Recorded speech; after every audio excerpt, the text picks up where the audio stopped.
U luister na Storytyd saam Stella, aangebied deur Estel Rousseau. 'n Vervolgverhaal. As die wêreld om jou kantel, geskryf deur Ellen K. Wood.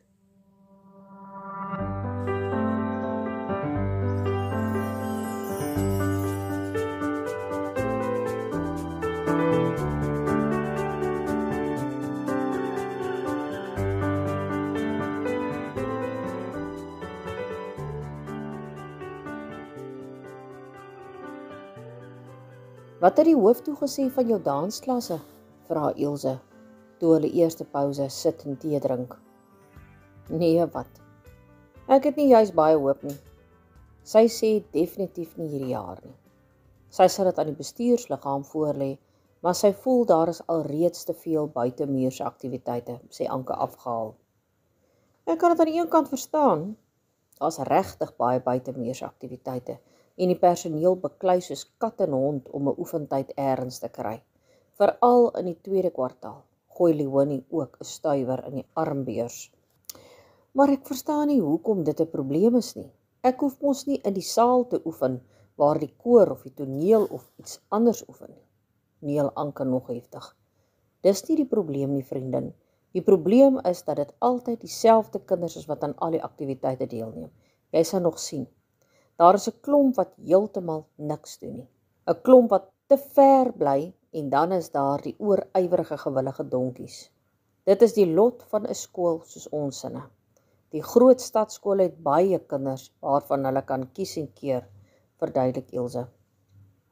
Dit is waar, bevestig Leonie. In elk geval, die mans sal jou stenig as jy dit waag om van die seuns weg te rokkel by die rugbyoefeninge, snork Leonie verontwaardig.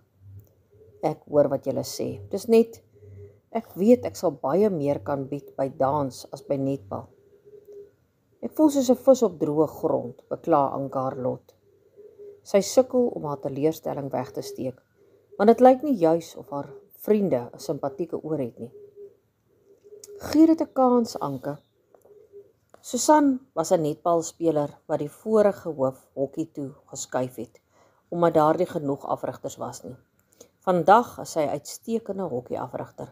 Sulke dinge neem tyd, probeer Leonie die jong onderwyseres moed inpraat. Van die os op die jas, verander Ilse skielik die onderwerp. Het julle gehoor van die drama vanoggend in die registerperiode? Nee, sê die ander nuuskierig. Groot konsternasie in mevrou Meyer se graad 10 registerklas. Blykbaar het Karen Pretorius vir Elbie lelik ingevlieg oor 'n klomp nonsens wat sy op sosiale media van haar gesê het. Die twee het soos tierwyfies op die stoep staan en beklei. Mevrou Meyer moes ingryp. Sy sê hierdie gaan 'n baie lelike ding word. Elbie ontken glo dat dit sy was. Maar daar is kinders wat sê dat sy gister in die laaste periode haar mond behoorlik uitgespoel het, omdat mevrou Steenkamp vir Karen volpunte vir haar mondelik gegee het, vertel Ilse verder. Ek wonder wat is gesê op sosiale media, sê Leonie. Dit is op Facebook. Een van die kinders het vir my gewys. Val Ronel Linde by die gesprek in. Sy haal haar foon uit en soek vinnig op Facebook. Kyk hier, is regtig baie lelik. Leonie kyk op Ronel se foon en sit haar hand geskok voor haar mond. Nee, ek wonder of die hoof al hiervan weet. Karen se ouers gaan vuur spoeg. Hulle is alreeds lus om haar uit die skool uit te haal, sê sy geskok. Ek kan nie glo kinders hou aan om sulke dinge te doen, nadat daardie prokureurvrou verlede jaar met hulle kom praat het oor boelie op sosiale media nie, sê Ilse geskok, nadat sy ook na die foon gekyk het. Ek dink jy moet dit vir die hoof of ten minste vir mevrou Steenkamp wys. Dit raak haar eintlik ook, stel Leonie voor. Ek wou vir die hoof sê, maar sy is al die hele oggend besig met 'n matriekseun en sy ouers, antwoord Ronel. Hierdie gaan 'n lelike ding word, jaag Ilse spooke op, toe almal aan die einde van die pouse opstaan en loop. Etienne stap kantoor toe. Hy wonder hoekom hulle hom geroep het. Seker iets te doen met die klank by Saterdag se rugby. Hy moet sê die ding met Willem pla hom nogals. Hy voel eintlik 'n bietjie skuldig. Dit was gister sy verjaarsdag en hy wat Etienne is, het niks eers vir hom gesê nie. Hy weet nie eintlik hoe om die situasie te hanteer nie. Vir wat moes Willem nou vir Gerrit gaan staan en aanvat het? Die hele gedoente het nou lelik skeef getrek. Hy kon die hele week sien dit pla vir Willem baie, maar vanoggend in die registerklas was hy heel vrolik en het gemaak of hy hulle drie nie eers sien nie. Willem was eintlik nog altyd sy beste vriend. Willem het hom ook al baie gehelp met die IGO. Kan Gerrit nie maar die ding laat staan nie. Jy kan maar deurstap na die hoof se kantoor toe, Etienne, sê die sekretaresse toe hy in die kantoor kom. Hy klop liggies en maak die deur oop. Hy word heeltemal onkant betrap toe hy sy pa, ma en meneer Venter daar sien. Wat gaan hier aan? Sit, Etienne, sê die hoof en beduie na 'n oop stoel wat skuins langs haar lesenaar staan. Hy kan sien sy pa is smoorkwaad. Etienne, volgens meneer Venter het jy baie ernstige oortreding begin die hoof dadelik en kyk hom stip aan. Juffrou? Vra hy onseker. Deksels, wat kan dit tog wees? Etienne, jy het Wian se pet afgeskryf toe jy veronderstel was om jou eie navorsing te doen. Is ek reg? Sy moed sink in sy skoene. Deksels. Hoe het meneer Venter dit gesien? Antwoord die hoof, Etienne, bulder sy pa kwaad. Hy kyk voor hom op die mat. 'n Koue magteloosheid omklem sy hart. Wat nou gemaak? Ja, juffrou, ek het, antwoord hy uiteindelik. Etienne, dis baie ernstig. As die vakadviseur hier kom om die take te kontroleer en dit sien, kan hy hierdie saak verder vat. Dit kan maak dat jy IGO druip en moontlik graad 12. Verstaan jy dit? Sê meneer Venter ernstig. Ja, meneer, fluister hy sag. Wat kan hy nou eintlik sê? Ek skaam my mors dood. Dis nie hoe ek jou groot gemaak het nie. Wat moet die mense van ons dink? Bulder sy pa. Meneer Venter sê, hy het jou baie kansse gegee, maar jy wil nie saamwerk nie. Hoekom? Die ander onderwyser sê, jy is nie 'n flikse kind nie, maar jou werk is nie te sleg nie, vra die hoof kalm. Ek hou nie van IGO nie, juffrou. Ek wou nie die vak geneem het nie, antwoord hy wreewilrig. Nou, hoekom het jy nie die vak al laas jaar gelos nie? Jy weet mos jy kan nie in graad 12 van vakke verander nie, vra die hoof. My pa wil my nie toelaat nie, juffrou. Wat se werk gaan jy kry sonder oordentlike vakke? Jy weet 'n wit vel in hierdie land staan nie 'n kat se kans nie. Hier is nou sommer slegtigheid. Ek skaam my dood, bulder sy pa weer. Wat beplan jy om na skool te doen, Etienne? Vra die hoof sag. Etienne kyk af en trek sy skouers op. Sien jy waarmee ek sit, mevrou? Kla sy pa verder. Hy is 'n ondankbare klein twak. Ek werk my hande blaase om vir hom die beste te gee, maar dit is die stank vir dank wat ek kry. Etienne hoor hoe sy ma, wat nog niks gesê het nie, saggies begin huil. Sy hart krimp in mekaar. Hy wil nie hê sy moet huil nie. 'n Mens kan mos slaag met 6 vakke. Ek gee nie om nie, antwoord hy hardkoppig. Hulle is besig om hom in 'n hoek vas te druk. Hy wil net hieruit. Sy pa snork hard. Dis baie onverstandig, Etienne, en jy weet dit. Wat is eintlik hier aan die gang? Vra die hoof weer. Hy het die verkeerde maats, mevrou. Hy is vriende met daai Gerrit vent. Hy het nou selfs vir Willem sy beste vriend gelos vir daardie niksnut. Ek ken nie meer my kind nie, sê sy ma, terwyl sy in 'n sakdoekie snik. As jy net 6 vakke deurkom, kan jy nie universiteit toe gaan nie. Besef jy dit? Vra meneer Venter. Ek wil nie universiteit toe gaan nie, meneer, antwoord hy opstandig. Hy is op breekpunt. Wil nie werk nie en wil ook nie universiteit toe gaan nie. Ek hoop nie jy dink jy gaan op my nek lê nie, blaf sy pa. Die hoof ignoreer sy pa en praat sag met hom. Etienne, Jy het my nog nooit opgeval as 'n lakse kind nie. Wat pla jou? Etienne wik en weeg. Hy weet sy pa gaan in elk geval slange vang, maar wat maak dit saak? Ek wil graag e-sport doen, juffrou, maar ek weet my pa sal dit nie toelaat nie, antwoord hy uiteindelik. Wat op aarde is dit, bulder sy pa. Dit is rekenaarspeletjies. 'n Mens speel op die internet teen mekaar. Dit raak wêreldwyd baie groot. Daar is mense wat baie geld daarmee verdien. Van die spelers in ons land maak tot $96,000 'n jaar. Ek is goed daarin. Is jy van jou kop af, ontplof sy pa en vlieg op. Nee pa, maar ek reken dis beter as om elke dag onder in 'n donker gat te gaan rondkruip, skree hy woedend terug. Jy praat nie met my so nie. Kom ons raak nou eers kalm, voordat ons vir mekaar dinge sê wat ons nie bedoel nie, tree die hoof vinnig tussen beide. Etienne, gaan eers 'n rukkie uit en gaan wag voor in die portaal. Ek wil graag alleen met jou ouers gesels. Hy storm by die deur uit en die gang af. Hy weet hy is niks werd in sy pa se oë. Hoe vinniger hy wegkom uit die huis uit, hoe beter. Ek gaan saam met die ouetjie. Ek dink nie ons moet hom nou alleen los nie, sê meneer Venter en stap agterna. Kan ek vir ons 'n koppie koffie bestel? Ek dink ons moet eers almal kalmeer. Ek weet u wil nou u seun vermoor. Ek het ook tieners gehad. Die belangrike ding is om nie nou kop te verloor nie, paai die hoof terwyl sy 3 koppies koffie bestel. Jene, maar jy's vandag in 'n goeie by, sê Esmy, toe Willem tweede pouse vrolik langs hom haar kom sit. Het Anneke en Lukas uitgemaak, terg sy. Willem snork verontwaardig. Jy's nie snaaks nie. Net nou hoor iemand anders jou, sis hy fluisterend. Ja, toe nou maar.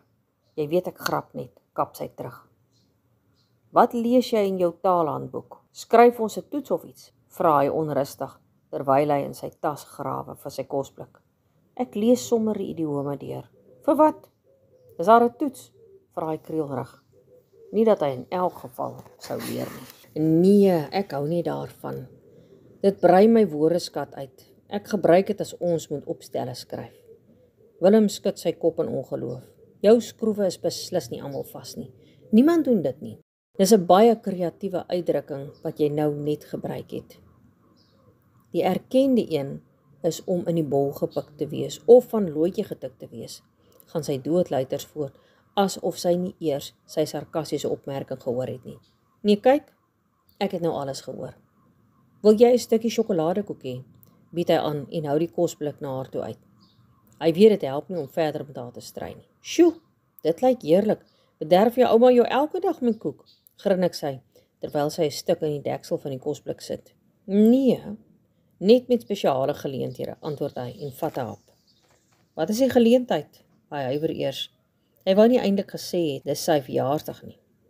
Dit was gister my verjaarsdag, bieg hy. Esmy kyk hom verras aan. Nou, hoekom het jy vir niemand gesê nie? Baie geluk. Hoe simpel sou dit nou wees om vir almal te loop en vertel jy verjaar? In elk geval was jy gister elke pouse besig, gooi hy wel. Maar as ek geweet het, kon ek vir jou van ons pastei gestuur het wat ons gister gebak het. Willem trek net sy skouers op en smil aan die laaste stuk. Daar is my dieet in sy peetjie in, sê Esmy, en vee die krummels van haar mond af. Dieet is simpel. My oupa sê die lewe is te kort daarvoor. Het jy ook 'n kar vir jou 18de verjaardag gekry? Almal kry mos een, vra Esmy en lag. Aan sy gesigsuitdrukking verklap, sy slaan die spyker op die kop. 'n Nissan 1400 Champ. Niks fancy nie, antwoord hy selfbewus, maar tog trots. Dis lekker om vir iemand te vertel. Baie geluk, dis baie cool. Ek wens ek kon wiele kry, maar ek en Sissa kan nog nie eers bestuur nie. Miskien sal my pa nou tyd afknyp om ons te leer bestuur, nou dat daai vrou weg is. Het jy met hom skool toe gekom? Nee, eers as ek 'n lisensie het. Is jy en jou sussie kwaad vir mekaar? Julle sit nie meer elke pouse saam nie. Nee jong, die kopdokter het vir haar gesê sy moet haar eie vriendinne begin maak en minder op my staat maak. Ek is glo te oorbeskermend, snork sy verontwaardig. Sy lyk daarom of sy gelukkig is. Seker maar. Ek dink sy sal oukei wees. Ons moet nou almal gaan vir berading. Maar jy bars as jy vir iemand sê, waarsku sy vinnig.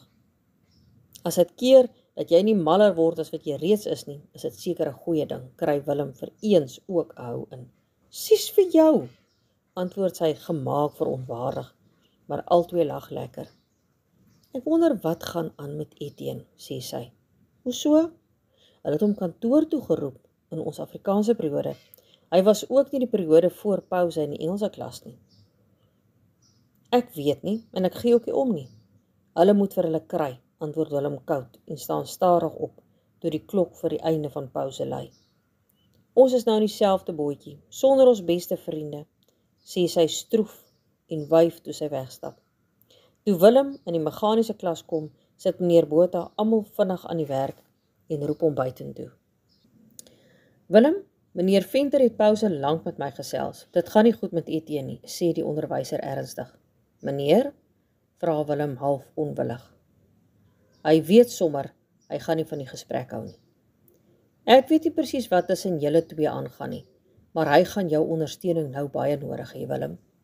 Dis bloedig warm op die netbalbane terwyl die leen toekyk hoe die meisies heen en weer oor die bane draf voor hulle begin strek.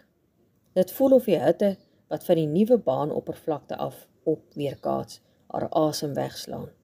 Die ou swart teerbane het definitief die hitte beter geabsorbeer. Sy vee die sweet van haar gesig af met die agterkant van haar hand. Meisies, ek hoop julle het onthou om vir julle water saam te bring.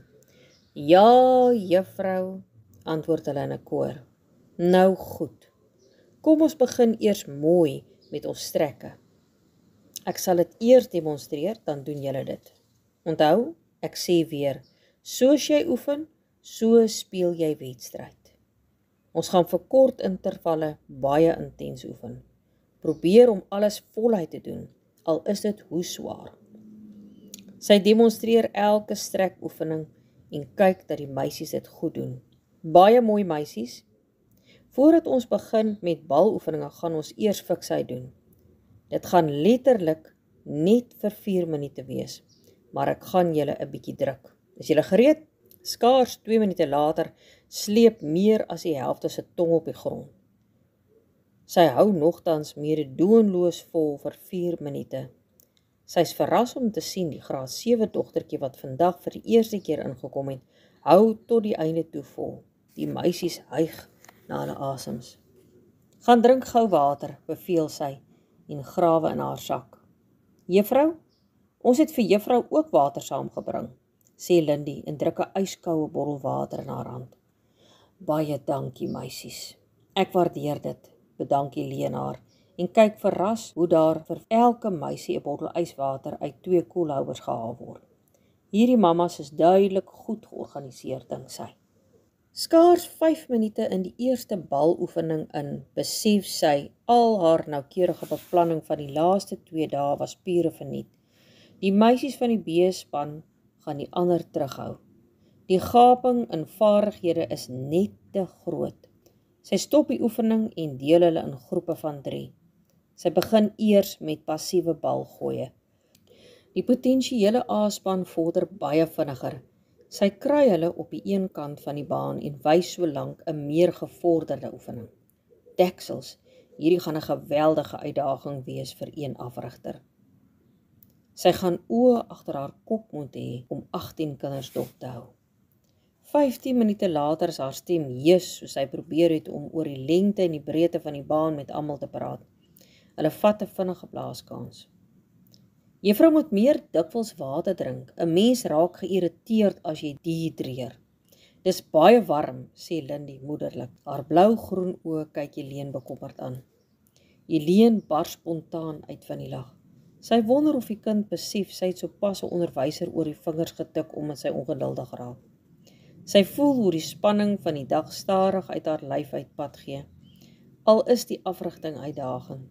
Sy kan sien die meeste meisies probeer regtig hulle uiterste bes. 'n Kwartier voor die oefening verby is, laat sy hulle vir die eerste keer speel. Sy is verheug oor die nuwe meisie. Sy is 'n sterk speelster. Dit maak 'n enorme verskil aan die A-span. Die arme B-span kry nie een afgooi nie. Na net 5 minute stop sy die spel. Dit gaan nie werk nie. Sy sal 'n ander span moet maak. Buitendien is die meisies totaal uitgeput. Sy weet iemand gaan nou net seer kry. Dis genoeg vir vandag, meisies. Kom ons koel af en strek mooi, dan gesels ons eers. Juffrou, kan ons sommer as 'n span die balle na juffrou se kar toe vat? Juffrou het gesê, juffrou wil dit laat pomp, vra Lindy weer. 'n natuurlike organiseerder, dink Helene glimlaggend. Dit sal help, meisies, dankie. Binne sekondes kyk Helene verstom hoe die een span die ander toerusting stoor toe dra en die ander span die balle na haar motor toe dra, sonder dat sy 'n woord gesê het. Meisies, ek sien julle nie elke dag nie. Dit gaan vir my moeilik wees om afskrifte van julle geboortesertifikate en julle ouers se mediese fondskaarte in te neem. Enige voorstelle hoe ek dit betyds voor Dinsdag kan kry? Probeer sy die verantwoordelikheid delegeer. Die meisies stel vinnig onder mekaar verantwoordelike persone aan. Juffrou, kan ek vir ons 'n WhatsApp groep stig om kommunikasie te vergemaklik, vra Sonja. Dis 'n baie goeie idee, dankie meisies. Dit sal die lewe vir my makliker maak. Is daar iemand wat vir ons sal afsluit? Vra Helene ten einde. Juffrou, kan ons nie eers 'n kreet skree nie? Ons het 'n kreet, vra die blonde Iwet gretig. Nou goed, as jy graag wil. Helene word spontaan binne in die sirkel ingetrek. Iwet en Sonja is die voorblokke en val in met Netball Queens. Die ander meisies skree uit volle bors agterna. Helene sien hoe al die ander bane se aktiwiteite stop en almal hulle verbaas aangaap. Krete is nie iets wat normaalweg by oefeninge opklink nie. Toe die opgewondenheid bedaar, maak hulle weer 'n sirkeltjie en Tessa, die lange raad van die span, sluit af met gebed. Dit is 'n tevrede Helene wat uiteindelik wegstap. Dit lyk na 'n geesdriftige klompie, sê Alta, toe sy by haar verbystap. Helene is dankbaar omdat haar vriendin daarom gemaklik met haar gesels, ten spyte van haar skokkende aankondiging vroeër die dag. Baie. Ek moet sê, hulle gesindheid is verfrissend. Die A-span lyk ook baie beter as wat ek verwag het. Daar is baie van die buurdorp se graad 7 wenspan in ons skool. Gelukkig, die B-span is egter 'n ander storie. Alta trek 'n skewe gesig en skud haar kop dramaties heen en weer. Dis die droewige verhaal van ons netbal, my chom. 7:30 die aand lê Helene soos 'n dooie os uitgestrek voor die TV. Sy is so moeg dat sy nie haar arms kan optel nie. Nadat sy 5 uur by die huis gekom het, moes sy spring om te stort en aandete aan mekaar te flans voor haar man moeg en honger by die huis kom. Sy kyk na hom waar hy aan die slaap geraak het voor die TV, doodmoeg. Hy het eers 6 uur by die huis gekom. Sy het kos ingeskep en hulle het 'n rukkie gesels. Toe sy weer sien, was hy in droomland. Haar oë gly na haar skooltas toe, waarin die 6 opstelle van die dag se kwota gebeere is. Sy weet dat indien sy hulle nie vanaand merk nie, sy môre meer merkwerk gaan hê. Sy weet nie of sy nog die krag het daarvoor nie. Die netbal was uitputtend.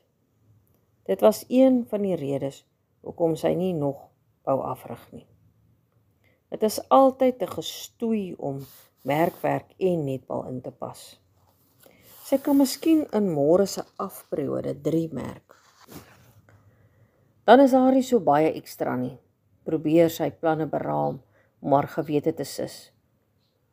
Sy onthou van die kopie van 'n e-pos wat die sekretaresse tweede pouse in haar hand gestop het en haal dit uit haar tas. Haar moed sink in haar skoene toe haar oë oor dit gly. Skoolbesoek vir graad 10 tot 12 Afrikaans en Engels. Sy vat 'n pen en onderstreep die belangrike inligting terwyl sy dit weer noukeurig lees. Haar plan vir môre is na die maan. Sy besef sy sal dadelik die betrokke personeel moet inlig wat hulle gereed moet hê, want die besoek vind reeds oor 2 weke plaas. Daar gaan nie môre pouse 'n kans wees nie. Daar is reeds 'n ander vergadering. Sy sal haar afperiode moet gebruik en vir almal 'n afskrif hiervan moet gaan maak. Sy haal die 6 vraestelle uit haar tas en soek 3 uit wat sy maar vanaand moet aandurf. Daar is geen genade nie. Sy sien een is nonkiesin en sit dit heel bo op haar pakkie. Sy frons toe sy sien die kind het geen paragraafverdelings nie. Hulle weet mos nou al van beter. 'n Naar gevoel stoot geleidelik in haar keel op terwyl sy lees. Daar is nie een woord reg gespel nie. Letterlik nie een nie. Nie eens 'n lidwoord of 'n voorsetsel nie. Partykeer word sommer 4, 5 woorde aan mekaar geskryf. Die sinskonstruksie is so onlogies dat sy glad nie kan uitmaak wat die kind wil sê nie. Helene is vir die eerste keer in haar loopbaan onseker wat om te doen.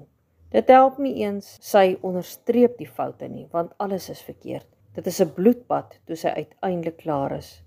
Vir die eerste keer in haar lewe is die taal en die inhoud heeltemal ontoereikend en misgetas.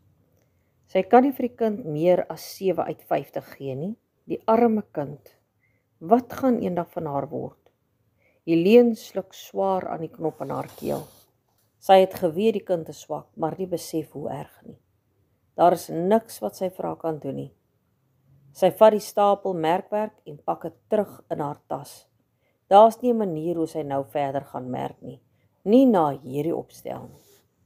Ek kan nie verstaan hoekom ek vir Etienne moet bystaan nou dat hy droog gemaak het nie. Ek kry ook maar net in die 60s vir IGO, protesteer Willem Dikbek, waar hy en sy oupa en ouma om die kombuistafel sit. My kind, volgens tannie Elsie doen meneer Venter hom 'n enorme guns om sy taak oor te begin. As hy nie al sy werk inhaal nie, gaan hy dryp. Tannie Elsie is in 'n toestand, paai sy ouma. Maar hy het daai bietjie opgemaak, ouma, wat hy ook al verkeerd gedoen het. Dis nie asof hy oor sy voete geval het om by my te staan na die bekleierery nie, hou hy koppig vol. Dit is so, my kind, maar onthou, almal maak foute. Dit gaan baie sleg met hom. Jy weet, hy en sy pa het nie die beste verhouding nie. Die skool en sy ouers het besluit hy mag glad nie weer sy rekenaar sien voordat al sy werk nie op datum is nie. Hy het bitterlik gehuil en gebieg dat hy soort van verslaaf is daaraan. Dit het baie mooi praat gekos om hom so ver te kry om in te sien dat hy matriek moet slaag. Sy pa het 'n ooreenkoms met hom gemaak dat hy weer oor naweke rekenaarspeletjies mag speel mits sy pad op datum is. As hy die halfjaar eksamen sy IGO deurkom, kan hulle praat oor volgende jaar. Nie dat ek eintlik verstaan hoe speel 'n mens rekenaarspeletjies vir 'n lewe nie, vul sy ouma die gapings in die verhaal in. As ek in sy skoene was, sou ek dalk ook nie jou kant gekies het nie, sê sy oupa vir die eerste keer iets nadat hy die hele tyd geduldig geluister het. Wat bedoel oupa? Vra Willem geskok. As ek so 'n tingerige lyf gehad het en ek moes toekyk hoe 'n groot ou soos Gerrit, 'n fris ou soos jy aanrand, sou ek ook te bang gewees het om tee te gaan, sê oupa kalm. Willem is stom geslaan. Hy het nog nooit so daaraan gedink nie. Party van ons is van nature sterker as ander mense, en nou praat ek nie net van fisiese krag nie. Ons moet omsien na die ander seun. Anders gaan die lewe hulle verniel. Ander kere kan hulle ons dalk weer bystaan. Dit is hoe die lewe werk. Ons moet partykeer maar ons gekrenkte egos afstof en aangaan met die lewe. Daar is 'n lang stil swye. Hy het geen teenargument vir Salomo se wysheid.